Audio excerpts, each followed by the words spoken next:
Good morning P S Prashant.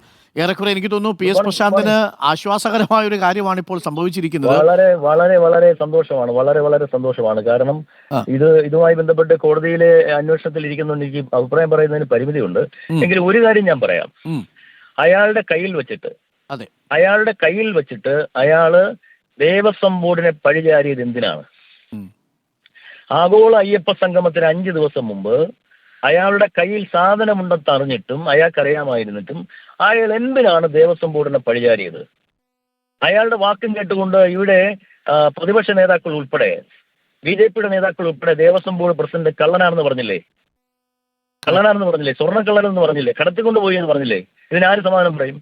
അപ്പൊ ഇതിന് വേണ്ടി ഇതിലൊരു ആസൂത്രിതമായ നീക്കമുണ്ട്. ആഗോള അയ്യപ്പ സംഗമത്തിന്റെ പകിട്ട് കളയുവാൻ വേണ്ടി ഇവർ കരുതിക്കൂട്ടി ചെയ്ത ഒരു ആസൂത്രിത നീക്കമായിട്ടാണ് ഞാനിതിനെ കാണുന്നത്. എന്തായാലും ഇതിനപ്പുറം ഞാൻ മനസ്സിലായി. അത് വളരെ പ്രധാനപ്പെട്ട കാര്യമാണ്. പ്രശാന്ത്, ഇപ്പം ഉണ്ണികൃഷ്ണൻ പോറ്റി ഞങ്ങളുടെ പ്രതിനിധിയുമായിട്ട് സംസാരിച്ചു. ഞങ്ങളിപ്പം ഒന്നുകൂടി ബന്ധപ്പെട്ടപ്പോൾ അദ്ദേഹം കൂടുതൽ പറയാനല്ല ഇത് പറഞ്ഞെന്ന് പറയുന്നു. 2 കാര്യങ്ങളാണ് പറയുന്നത്. ഒന്ന്, ഇത് താൻ തന്നെയാണ് സഹോദരിയുടെ വീട്ടിൽ കൊണ്ടുവച്ചത്. വാസുദേവന്റെ കയ്യിൽ ഇതുള്ള വിവരം തനിക്കറിയില്ലായിരുന്നു എന്നാണ് പറയുന്നത്. വാസുദേവൻ ഇത് വെച്ച് എന്തെങ്കിലും പൂജ ചെയ്തിട്ടുണ്ടോ എന്നുള്ള കാര്യം പോലും തനിക്കറിയില്ലായിരുന്നു എന്നാണ് പറയുന്നത്. പക്ഷേ ഈ 4.5 വർഷം മുമ്പ് ഈ അവിടെ നിന്ന് വാസുദേവന്റെ കയ്യിലേക്ക് ഇത് കൊടുത്തുവിട്ടു എന്നുള്ള വിവരം ഉണ്ണികൃഷ്ണൻ പോറ്റി അറിയാതിരിക്കൂ? അയ്യോ, ഇതൊക്കെ പച്ച കള്ളമാണ് അയാൾ പറയുന്നത്. അയാളുടെ ചില കാര്യങ്ങളുണ്ട്, ഞാൻ പറയാം. ഞാനിപ്പോൾ സ്വാഭാവികമായി ഇത് കോടതിയിൽ ഞങ്ങളുടെ ഉദ്യോഗസ്ഥൻ ഈ റിപ്പോർട്ട് സമർപ്പിക്കാനിരിക്കുകയാണ്. അതുകൊണ്ട് കൂടുതൽ കാര്യങ്ങൾ പറയുന്നത് ശരിയല്ല, കോടതിയുടെ അലക്ഷ്യമാകുന്നതുകൊണ്ട് ഞാൻ പറയുന്നില്ല. പക്ഷേ ഇയാൾക്കൊക്കെ അറിയാമായിരുന്നു. ഇയാള് വലിയ ഗൂഢാലോചന ഇതുമായി ബന്ധപ്പെട്ടുണ്ട്. ഞാൻ അതിനപ്പുറം ഞാൻ പറയുന്നില്ല. നമുക്ക് കോടതിയിൽ റിപ്പോർട്ട് സമർപ്പിക്കട്ടെ. Okay thank you Prashanth. Thank U.